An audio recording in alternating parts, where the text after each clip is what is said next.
So I've taken my soul level 90 hollow build and I've turned it into a higher level version of my vampire hunter guy, which basically just means we use a whip. That's all it means. Now since hollow infusing scales with bleed, this should work out okay, but we'll see how it goes. So we've got the Karthus curved sword in the offhand, and we've got the notched whip in the main hand. Both are hollow infused. This is a luck build. What are they fighting? It's an overleveled phantom named Mage. So I feel confident that it might be a mage. Looks like we already have another invader out here. Alright, so what we're going to do is we're going to buff up. We want to try and proc some bleed, right? Obviously. Now, we're going to use the whip to try and force rolls.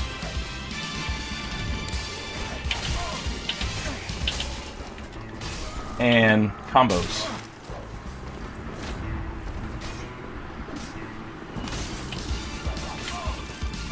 The whip also has that excellent range.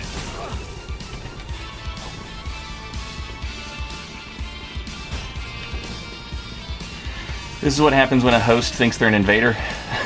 They're gonna go for straight turn and burns.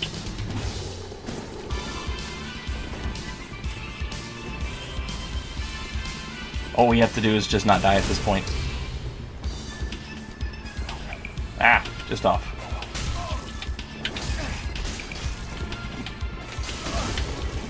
Just hit once and roll out. Oh, the bleed.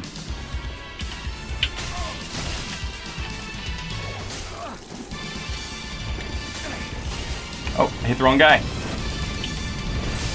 GG's. Good shit. So, we've doubled up on the bleed on the build, and yeah, pays off. Pays off for sure. See, if we take a look right here, alright, this is what I've chosen to do. Right? So the notched whip already has bleed built into it, and you can Karthus Rouge it, and we've got it hollow infused, right? Hollow infused means we get to keep the C scaling in dexterity, and we get a little extra scaling from our luck being at 30. I wish this was a hollow build, but it's not, and I can't do that quest on New Game Plus without bringing them up to level 95, which would completely negate the point, but whatever. So we've got the double bleed weapons here. We've got the hollow notched whip, and we've paired it up with the Karthus curved sword, which also comes with bleed equipped. It already has bleed on it, and you can hollow rouge it.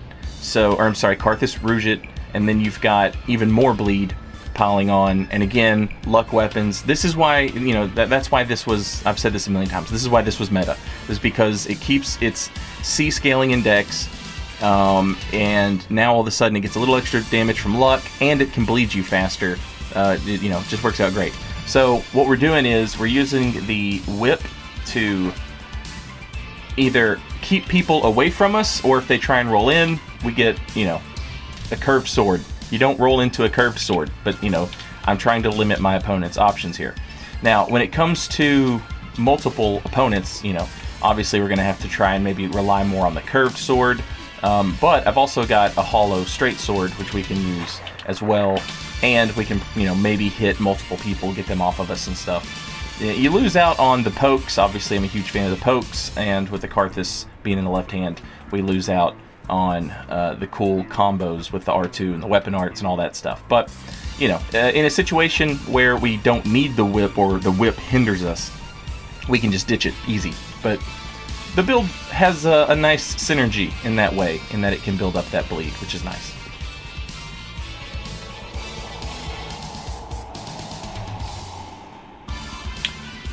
Now, as well as the whip and the curved sword, I also have another duel set up on this build that I'm interested in playing around with a little bit more.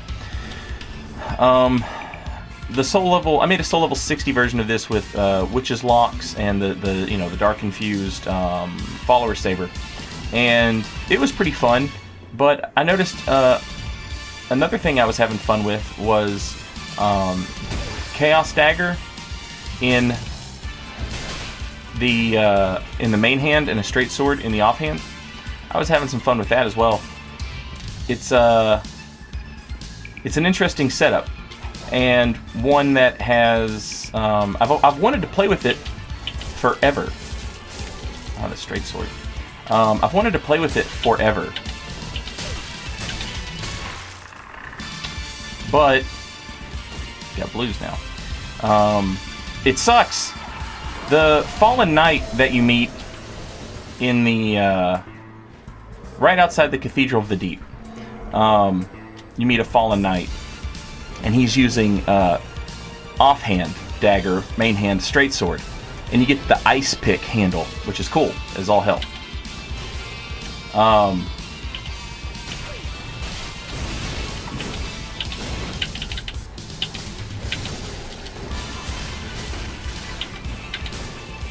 Whew.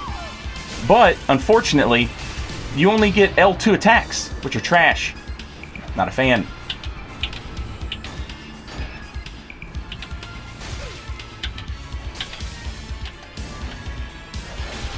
Ooh, nice whip.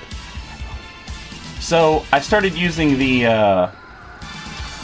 it the opposite way, using the dagger. Look at that. GG's. And now it probably wouldn't be very useful in multiple people situations, but it definitely appears to have some use in single 1v1s. So this person's using the Hollow Slayer. Looks like they're by themselves, so this might be fun. Now, in theory, what would happen here is if we make some trades, I should be free to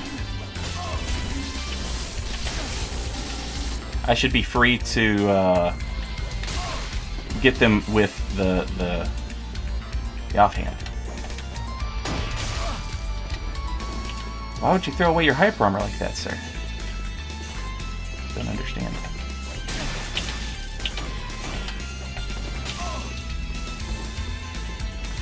But this like setup is like super fast, super nice. Oh, you want the Cestus parry?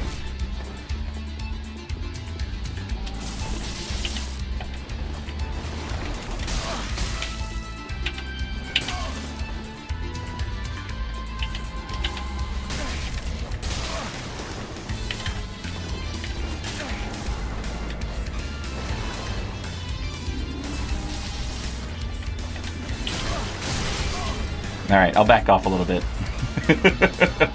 He's level 90, so I don't feel too bad about, you know, like, he should be okay. Oh, there you go.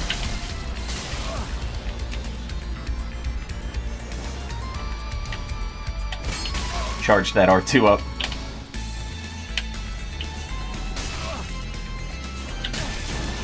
Oh, now I'm getting hit.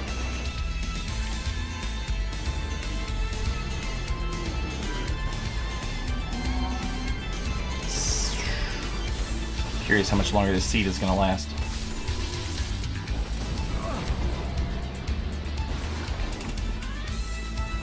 See. Oh, nice facing, my man. I really don't want to, you know, I don't want the enemies to do my job and kill the host for me. But he has the Estus advantage. He's got the 30% health advantage. This is level 90. This is higher level PvP, you know what I mean? And I don't mean... That was a good parry. I shouldn't have swung. I knew the moment I swung that was a mistake. Well played. I don't know what the hell that was, though. Alright, so you cannot parry the whip. Am I right?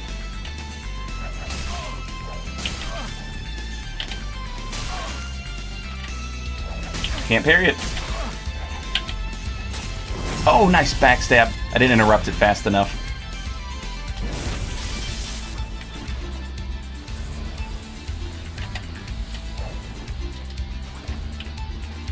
Now, I can't buff. Okay, now I can. I was going to say I can't buff because he's He's applying too much pressure, but if he's going to back off, then I absolutely will.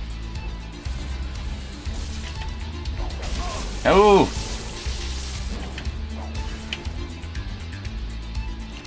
Just to be safe. God damn. The roll catches.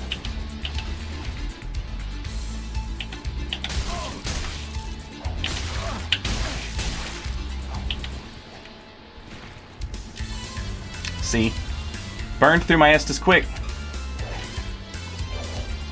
He's got to be close to bleeding out.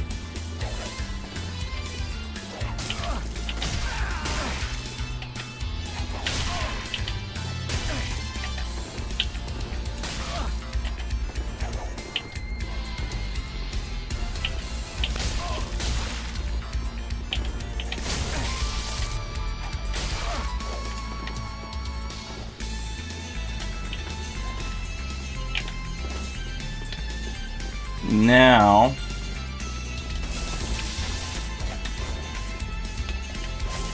oof, that's spacing.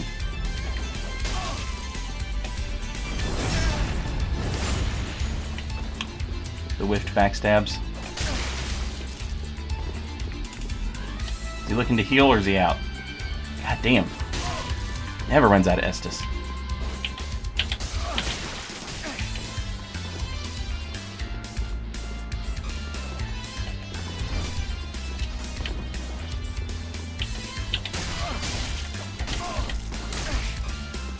Just a roll catch beast. You can't roll around this thing. I love it. Oh shit.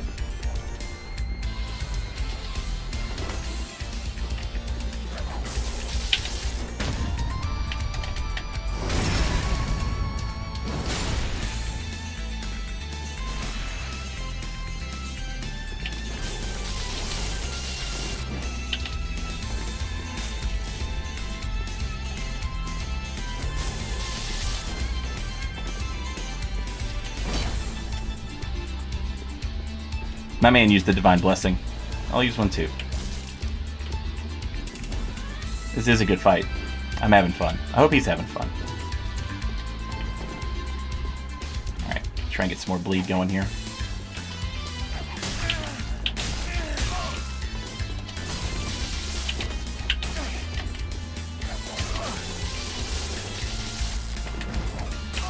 Oh, he's not dead!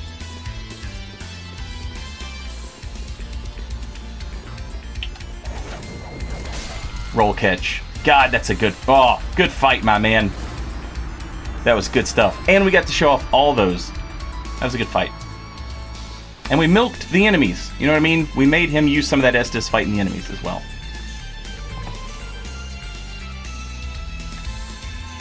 A lot of my viewers, you guys are probably familiar with Mocha Latte, who uploads videos. And if you're not familiar with him, you should definitely check out Mocha. Mocha has an interest in offhand weapons and stuff. To my knowledge, he's the guy that came up with the idea of the offhand axe with the curved greatsword.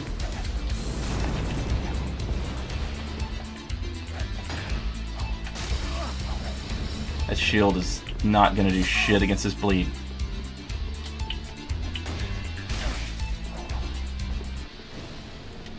And, you know, that's a very effective combination.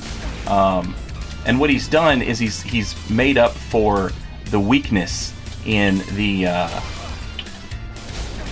he's made up for the weakness in the curved greatsword, which is, it's just not that fast. But it has one-handed hyper armor, and... it does a shit ton of damage. It hits as hard as an Ultra Greatsword. And now it has a fast counterpart. That's why you don't block, my man. Now, that sort of thing has, just for whatever reason, never really interested me.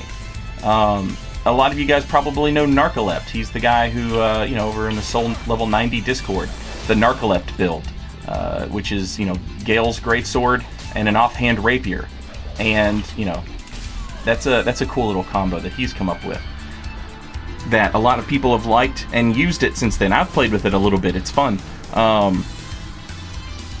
Again, for whatever reason, I never really took to it. But a weapon like the whip that no one ever uses for anything, period, and pairing it with something as good as a straight sword or as good as a curved sword, it works really well. Works really well together. Unfortunately, the whips don't do a lot of damage. I'm trying not to talk during cutscenes here, but I've got this on my mind, so I want to say it.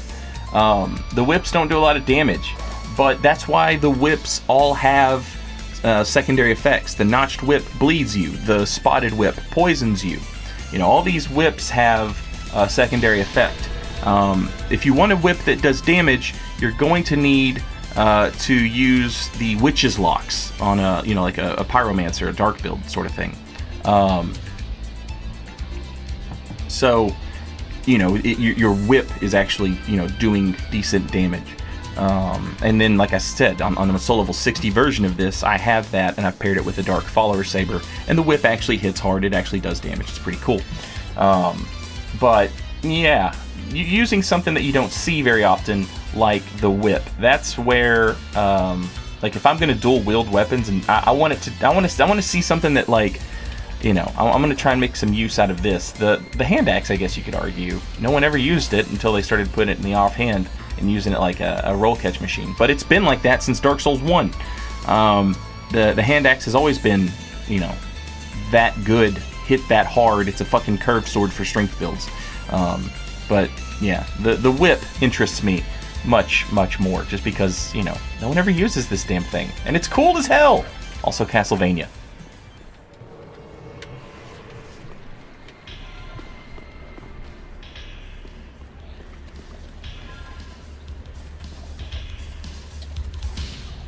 Okay. I always check and see if the big bird guy's there. I tried invading in the ice part of the level. The frigid bottom, or whatever the hell it's called. I tried invading there, like, several times. And every time, it was a disconnect. Like, as soon as the invasion started, disconnect. Every time. Okay. I can hear them. Oh, there must be over here. Oh, there he is.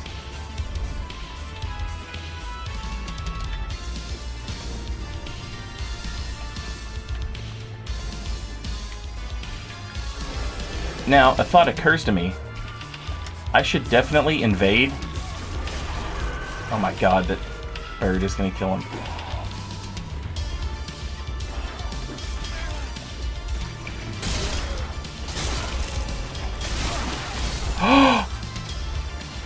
He just bled out immediately. Do the bird's claws build up bleed? This was... I was just thinking about this. So I had an idea. Carpacius. I had an idea for that I wanted to show off something about invasion builds, especially compared to, you know, duelist builds or your PvE builds. When you make an invader nowadays, you're typically making a level range invader. You know, you see people say, "Oh, my invader's 36 plus 3," you know, or 50 plus 5 or whatever. And the reason people do that is, you know, it's easier to find matchmaking that way. But one of the benefits of doing such a thing is, you know what levels you're going to invade, right? And I'm gonna here. Damn. Just enough. You know what levels, like, you know, you're going to invade, right? So you know what enemies are in the level and what sort of things to expect. That was a good backstab. And he did it on purpose, too. you know what sort of things to expect, you know, for there to be in the level, right? And I had this idea for this build. It would be great to invade in the room full of flies, the fly guys, because they proc bleed. They built up bleed. And thankfully our opponent is headed directly that way. So this is gonna work out great. Hopefully. Oh, maybe not. I missed the branch.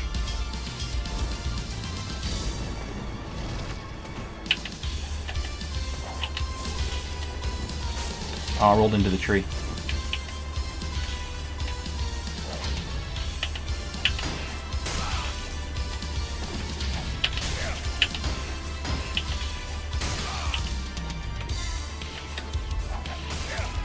Let's see if we can lure him in there. Now, what'll need to happen is I'll need to take some damage.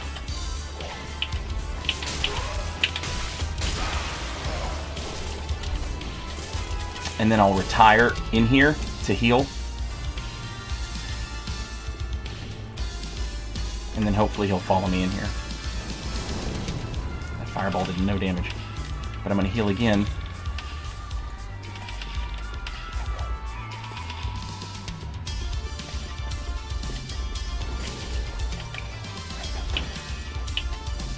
Now see, when an opponent stays locked onto you like this, it means you kind of control them. You can tell them where to look, right? See how he's keeping his back to the door? We can do away with that.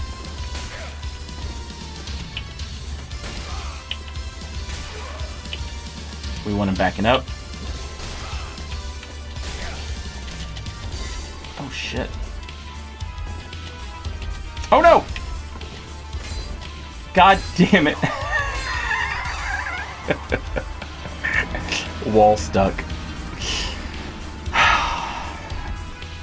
I guess that's the downside. I really need to get better about just fucking spamming attack whenever I get put in one of those situations like that.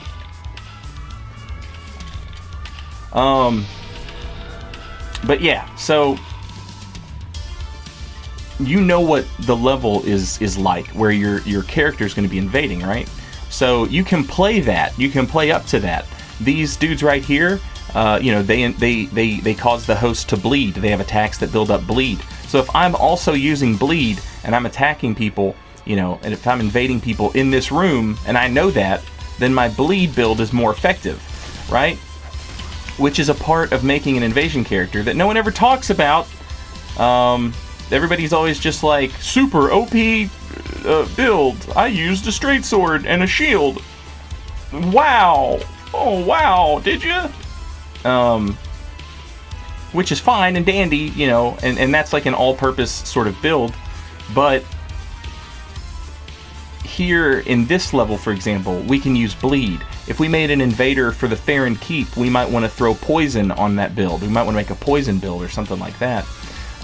You know, think about where you're invading and think about like what obstacles, traps, enemies, you know, what sort of things are there that work together. Hopefully we get an invasion where either someone is already in this room or, you know, there's multiple people. Obviously we would prefer it to be multiple people. It's, one, it's more fun, and two, they're not afraid to go into the room, you know what I mean? Like, they'll chase you in here. We had to coax that last guy in here, and, you know, he was trying to keep his back to the wall, which is smart. You know, he's a solo host. That's smart. And then I got stuck up against a wall, and that's how invasions end. Invaders level up Rosaria's Fingers Covenant, or Mound Makers, or Aldrich Faithful, or the Farron Watchdogs. Co-opers and hosts and gankers, they level up the Wall Covenant. They just get people stuck up against walls, and that's how they gotta level up their Wall Covenant.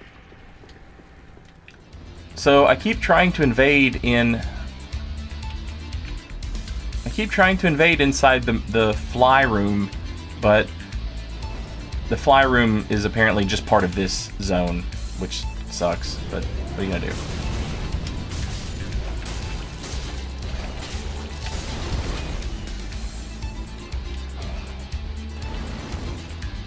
That's just the way it works, I guess. So we got in a little bit of damage there. I would really like to do some fly room shenanigans with bleed, but I guess it's gonna happen. Oh my god, how did that guy die?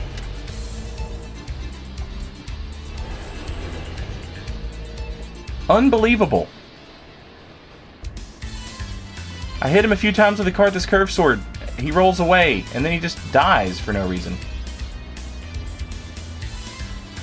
How? So we know the host is like immediately going back to the bonfire to resummon that guy, because he's password summoned, which means this host is incapable of playing the game on his own. Alright, the nice thing about the whip is I can outspace these ultra weapons and not have to deal with the stagger or the stun. That ground stun that gets on my nerves so much.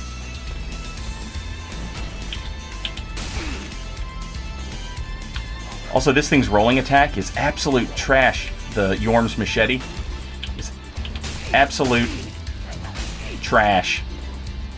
So I don't have to worry about that too much. No, he wants to heal. Should be thinking about healing. That doesn't combo. I guess he's being honorable. Okay, GG. Okay. Is that something you see every day?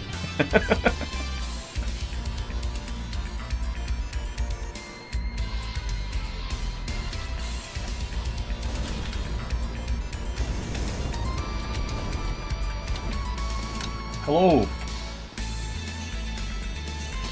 I don't know what they've got unlocked and what they don't. Not this shortcut.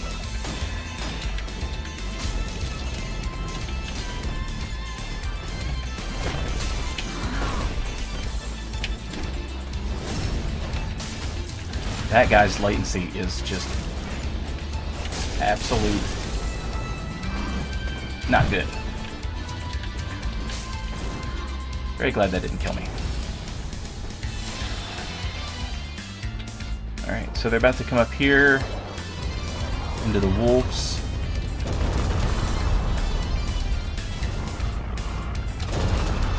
That's the host.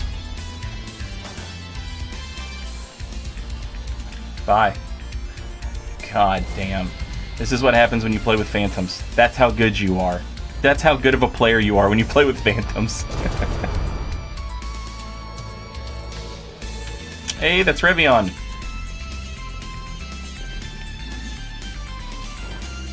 He's streaming right now. That means that I can just look at Revion's stream and I can see where these people are at. They're fighting the Pus of Man. And there's a shit ton of them.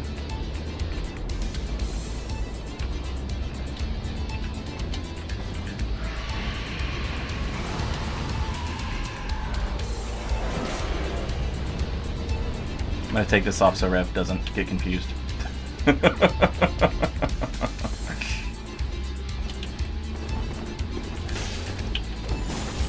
Oh, of course. Freed Scythers.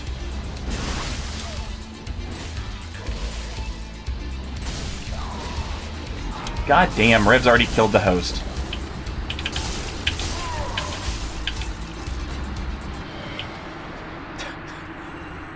GG's. Don't ask me. I don't know what the odds are, but I'm fucking soul level 90 and I'm invading this area. So somebody's playing through a New Game Plus, or they're way fucking over leveled. But the point will, you know, whatever, remains the same. I've got a lot of enemies here that build up bleed damage. So many, in fact, that this build is overpowered. Dark Souls 3 is the hard game. It's a hard game. Oh, Daddy, this is too hard for me. This is just a slow day for Dark Souls 3 invasions. It's like... Soul level 90 Ringed City is even taking me too long to find invasions. Just not a lot of people playing right now or today or whatever.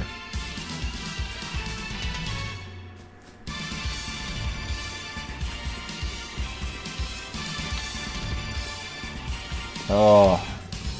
The ring city would be great if it had better spawn points, man.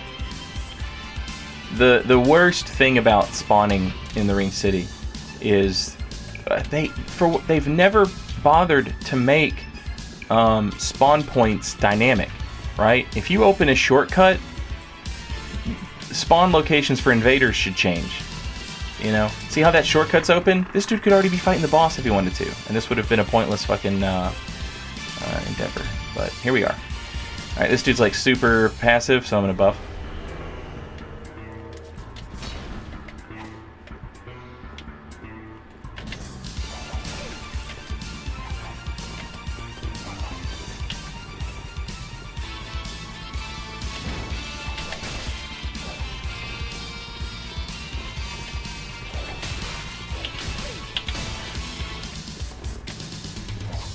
A little bit of combos there.